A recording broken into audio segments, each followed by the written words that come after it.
The tragic story of 18-year-old Lauren Astley shook the entire community of Wayland, a suburb of Boston. On that fateful evening, when Malcolm Astley received a call that his daughter's car had been found at the town beach, the father's heart clenched with anxiety. Without wasting a moment, he rushed to search, hoping to find Lauren alive. With a flashlight in hand, he searched the shoreline, but in vain, his daughter was nowhere to be found. This story began long before that evening. Lauren Dawn Astley was born on April 1, 1993, in Boston, Massachusetts, to teachers Mary and Malcolm. The family settled in Wayland, a cozy town 30 minutes from Boston. As an only child, Lauren was the center of the universe for her parents, who instilled the best human values in her. Despite her parents' divorce in 2006, both continued to devotedly care for their daughter, maintaining joint custody. Lauren's school years were spent at the prestigious Wayland High School, where she quickly proved herself as a talented and purposeful student. Her diary was filled not only with excellent grades but also with an endless list of extracurricular activities and interests. Despite her petite height, just 152 centimeters, Lauren had an extraordinarily vibrant personality. Her life was filled with various activities. She played tennis and soccer, sang in a music group and church choir, and performed in a youth symphony orchestra. A particularly bright page in Lauren's life was her participation in the Perfect Pitch group, a female vocal ensemble where her pure and melodious voice enchanted listeners. She also proved herself as a talented violinist, performing with the local symphony orchestra at charity concerts. Additionally, the girl worked as a counselor at a children's camp, demonstrating her love for working with children. Lauren's musical talent particularly blossomed in high school, where she became a soloist in the a cappella group. No school or town celebration went without her performance. But what impressed people most was her dedication to community service. At the age of 12, Lauren first visited New Orleans to help Hurricane Katrina victims. She later returned there twice with friends, continuing to provide aid to disaster victims. At Wayland High School, Lauren was known not only as an excellent student but also as a fashion trendsetter and active participant in school life. It was here that her romance with Nathan Fujita, a star of the school football team, began. They had known each other since childhood, but their relationship only turned romantic in high school. Nathan, tall and athletic, was extremely popular among girls, but his heart belonged only to Lauren. As captain of the football team and an excellent student, Nathan seemed the embodiment of the American dream. The Fujita family, especially Nathan's father Tom, a renowned guitarist and professor at Berklee College of Music, and his mother who gave private piano lessons, warmly welcomed Lauren. In 2010, she even interviewed Tom for a school project, which later appeared on YouTube. The relationships between the families were friendly, and Lauren often visited the Fujitas' home. This atmosphere of creativity and success created the image of a perfect couple, an athlete and an artist, united by their shared love of music. The first 2 years of their relationship were cloudless. The young couple enjoyed spending time together, played sports, and seemed like the perfect pair to others. However, conflicts began to arise later. Their relationship turned into an emotional roller coaster. They would fight, break up, then make up and get back together. Nathan, despite his popularity, showed signs of jealousy, especially regarding Lauren's community activities. Please subscribe to my channel, and I will bring you more videos featuring the most shocking true crime stories. Their relationship developed against the backdrop of a shared love for music. Nathan played guitar in the school ensemble, and Lauren often joined him with her vocals. They even planned to attend Berklee College of Music together, where Nathan's father taught. In her senior year, Lauren increasingly thought about the future. She applied to Elon University in North Carolina, while Nathan was invited to play football at Trinity College in Connecticut. Together with her friends, Lauren compiled a list of reasons to end the relationship, including Nathan's hot temper, his despotic behavior, and signs of aggression, including disrespectful treatment of his own mother. Friends noticed how Nathan tried to control Lauren's every move, especially her participation in volunteer projects. He even installed a location tracking app on her phone, which caused serious concern among her friends. In April 2011, on her birthday, Lauren decided to end the relationship. For Nathan, this was a serious blow. From an energetic athlete, he turned into a withdrawn person, began abusing alcohol and avoided socializing with friends. Lauren, despite the breakup, continued to worry about his condition, often consulting with friends about whether she should try to help him. But her friends warned her against this, fearing it might give him false hope. However, her concern was met with increasingly disturbing signs of obsession from Nathan. Friends watched in horror as he bombarded her with threatening messages. Particularly disturbing were his unmotivated appearances at Shop 344, where Lauren worked. He could spend hours wandering nearby, pretending to shop while actually keeping his eyes on her. In 2011, Lauren graduated from high school and eagerly anticipated her last summer at home, planning to spend it with family and friends, celebrating the beginning of a new life chapter.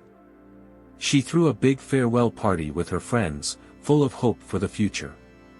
A few days before the tragedy, Lauren visited the Elon University campus with her father, where she planned to study communications and psychology. She was thrilled with the university atmosphere and even met her future roommate. In her diary, they found detailed plans for setting up student life and a list of books she wanted to read before starting her studies. At the senior graduation party, attended by about 150 students, an incident occurred that later took on special significance. Nathan Fujita, under the influence of alcohol, tried to restore his relationship with Lauren. When she politely declined his attempts to talk, his behavior became aggressive. He stalked her throughout the evening, preventing her from dancing with others, and in a fit of anger even struck a tent support pole, causing it to fall. After this incident, those present asked Nathan to leave the party. Lauren was so troubled by this event that she told her mother about it, describing how difficult it was for Nathan to accept their breakup and her happiness without him. School security guards later testified that they noticed Nathan's strange behavior. He photographed Lauren's every move on his phone and tried to eavesdrop on her conversations with friends. When asked to leave the party, he threatened to return with a surprise, which later took on an ominous meaning. In June 2011, Lauren received a prestigious scholarship from Elon University for her outstanding achievements in music and volunteer work. She dreamed of studying psychology and music therapy to help children with traumatic experiences. On Sunday, July 3, 2011, Lauren was working at a clothing store in the local mall. Lauren worked at Shop Express in the Natick Collection Mall, where she was valued for her professionalism and caring attitude toward customers. On that fateful day, she was supposed to return home at 7:30 p.m. to prepare for a planned dinner with friends at Not Your Average Joe's restaurant, but never showed up, which was completely uncharacteristic of her. Lauren's colleagues from Shop Express recalled that a week before the tragedy, Nathan bought a black sports bag and elastic cords from them, which later became the instruments of the crime. That day, he behaved unusually calmly and joked a lot with the staff, which sharply contrasted with his usual gloominess of recent months. Surveillance cameras recorded her arrival at 10 a.m. and departure at 6:45 p.m., when she was talking on the phone. This was the last time the girl was seen alive. Malcolm Astley, concerned that his daughter hadn't returned home to change before meeting friends, immediately contacted the police. Law enforcement, unlike in many similar cases, began searching immediately after receiving the missing person report. The first important discovery was Lauren's red Jeep, found at Wayland Town Beach. The car was parked with the windows down, with her purse and laptop still inside. The red Jeep Grand Cherokee was a gift from her father for Lauren's 16th birthday. She took good care of the car and never left it with open windows, which immediately alerted investigators. Lauren's friends, upon learning of the discovery, spent the night at the beach hoping for her return, not assuming the worst. During the questioning of close ones, the police paid special attention to the recent breakup between Lauren and Nathan.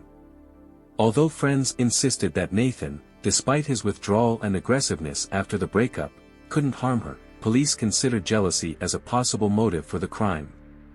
During the first questioning, Nathan confirmed that he saw Lauren that evening. According to him, she briefly stopped by his place but didn't even get out of the car. They had a short, tense conversation, after which she left. It was also revealed that Nathan's mother, Beth, had visited Lauren at work the day before, begging her to talk to her son, who was suffering from deep depression after the breakup. The tragic conclusion came the next morning when a female cyclist discovered the body of a young girl in a marshy area 8 kilometers from town. Lauren's body was found approximately 10 meters from the road. Investigators found a severe wound on her neck and an elastic cord tangled in her hair. Malcolm Astley had to endure the most terrible trial for any father, identifying the body of his own child. His only daughter, a talented 18-year-old girl with big plans for the future, was brutally murdered. Now he had to deliver this tragic news to his ex-wife, Lauren's mother. The news of Lauren's tragic death shook the entire town. Although the couple's friends initially refused to believe Nathan's involvement in the crime, detectives had a different view of the situation. The investigation revealed how deeply the breakup affected Nathan. The once cheerful football player had become withdrawn and depressed, losing interest even in his favorite sport. It was also established that Lauren had indeed planned a brief meeting with Nathan that evening. Surveillance camera footage and phone records confirmed that she was talking to him while leaving the mall. A detailed analysis of the Natick Collection Mall's camera footage revealed a chilling pattern of stalking. That day, Nathan drove past the store where Lauren worked 3 times. Even more disturbing were the phone records. 18 calls during one work shift indicated an obsessive fixation. At 7:05 p.m. on July 3, she sent him a brief message, "Here," while at his house. This became the last message of her life. On July 4, when police arrived for a follow-up questioning of Nathan, he wasn't home. After obtaining a search warrant, investigators found shocking evidence in the garage: elastic cords identical to the murder weapon and numerous blood traces. Blood was found on the garage floor, door handle, kitchen and bathroom sinks, with visible attempts to wash it away. In the basement, they found a sports bag with soaked sneakers, and in the attic, hidden bloody boots and clothes. Among the physical evidence, a particularly striking discovery was a note written in Nathan's hand, an angry confession about his inability to accept the breakup. And the forensic examination of the car revealed the most horrifying evidence: traces of Lauren's blood on the steering wheel, which he couldn't completely wash away. Police discovered that a week before the murder, Nathan spent several hours searching the internet for information about methods of concealing crime evidence and ways to dispose of evidence in marshy areas. He also reviewed articles about high-profile jealousy-motivated murders and studied court cases involving insanity defense.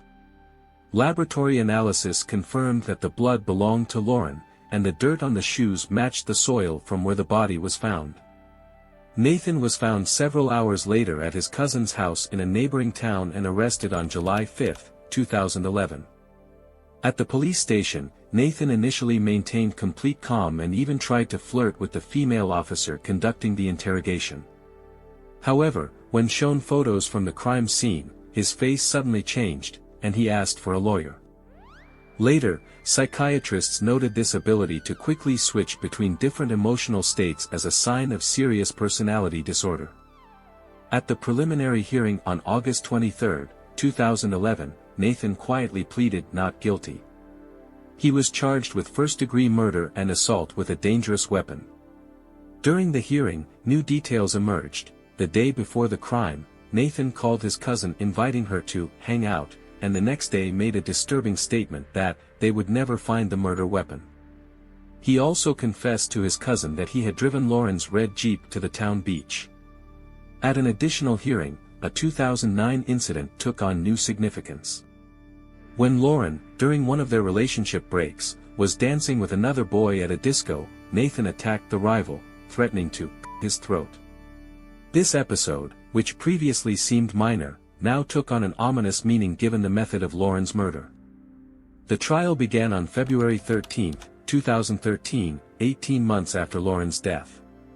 The defense chose an insanity strategy. The lawyers acknowledged the fact of the murder but focused on the questions of why and how. They emphasized that after graduating from school, Nathan hadn't stalked Lauren, hadn't called or messaged her, but instead became withdrawn and avoided communication, which was confirmed by his friends as witnesses. During the hearings, it was revealed that Nathan had sent Lauren over 200 messages in the week before the murder. Most contained pleas to return and threats of suicide. Nathaniel's life changed dramatically over several months. He stopped attending training and avoided social interaction. Friends and former classmates noticed striking changes in his behavior.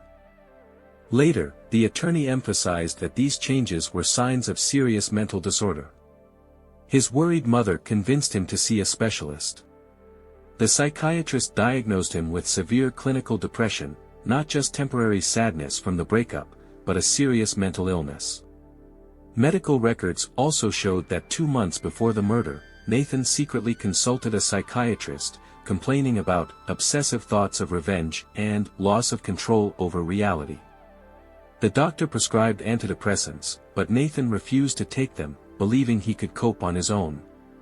The defense emphasized that mental health problems could have arisen not only from the breakup with Lauren Astley but also from numerous head injuries received during years of playing football.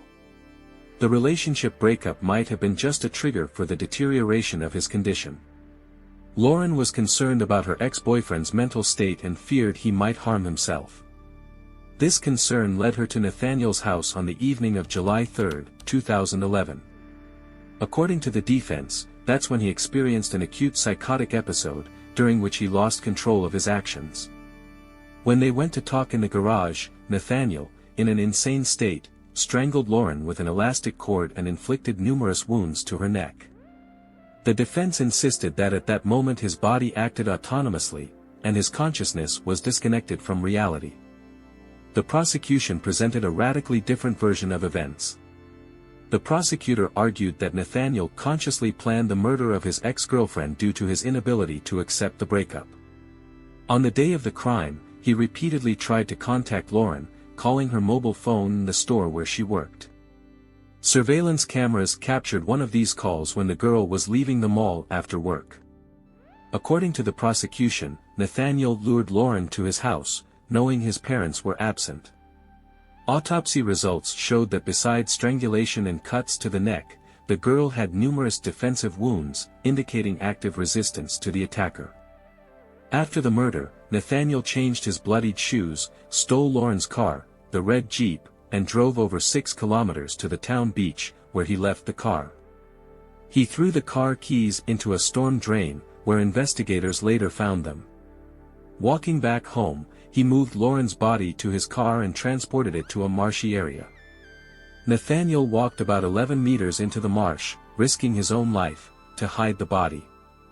Apparently, he expected the swamp to pull it under.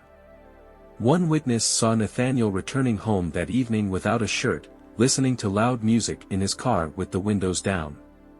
After this, he thoroughly cleaned the crime scene, disposed of the wet and bloody clothes and shoes, wiped blood from the garage, and calmly waited for his parents to return. The court psychiatrist who testified for the defense claimed that severe clinical depression, multiple brain injuries from football, and regular use of alcohol deprived Nathaniel of the ability to understand the unlawfulness of his actions. The defense emphasized the absence of previous incidents of violence in the couple's relationship and Nathaniel's clean police record, calling the crime a one-time clouding of consciousness. In contrast, the prosecution's expert psychiatrist reached the opposite conclusion: Nathaniel was fully aware of his actions during Lauren's murder. The thoroughness of preparation and attempts to conceal evidence indicated his ability to make conscious decisions. The trial was emotionally intense. Lauren Astley's mother suffered silently in the courtroom, especially during the medical examiner's testimony that her daughter likely lived for several minutes after the attack, bleeding out. 20-year-old Nathaniel cried during the sessions, perhaps only then realizing the gravity of his actions. Nathaniel's parents were stunned by their son's actions. They had put much effort into his upbringing and had even accepted Lauren as their own daughter.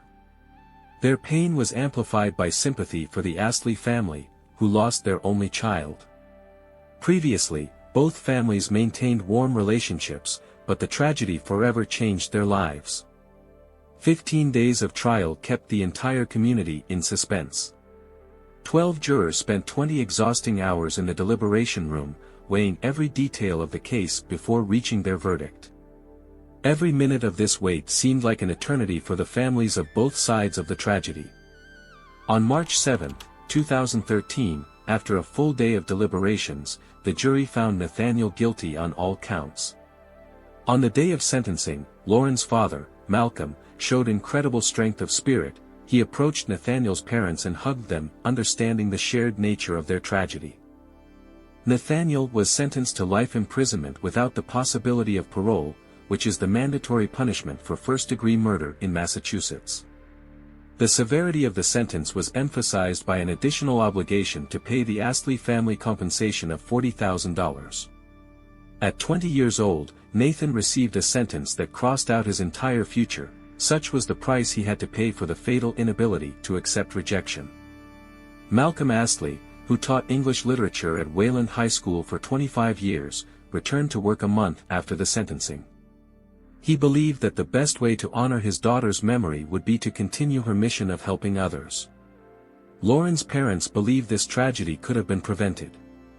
They established the Lauren Dunn Astley Memorial Fund, a non-profit organization that works to prevent violence in teenage relationships and supports artistic and community initiatives that were important to their daughter. In January 2024, the Massachusetts Supreme Court abolished mandatory life imprisonment without parole for offenders under 20 years old at the time of the crime. This change in legislation causes deep concern for Lauren's parents, who believe that the murderer of their 18-year-old daughter should remain in prison for life. I can't wait to hear your thoughts. Let me know in the comments what you think about this case. If you enjoy deep dives into true crime, make sure to subscribe so you don't miss the next story. Until next time, friends.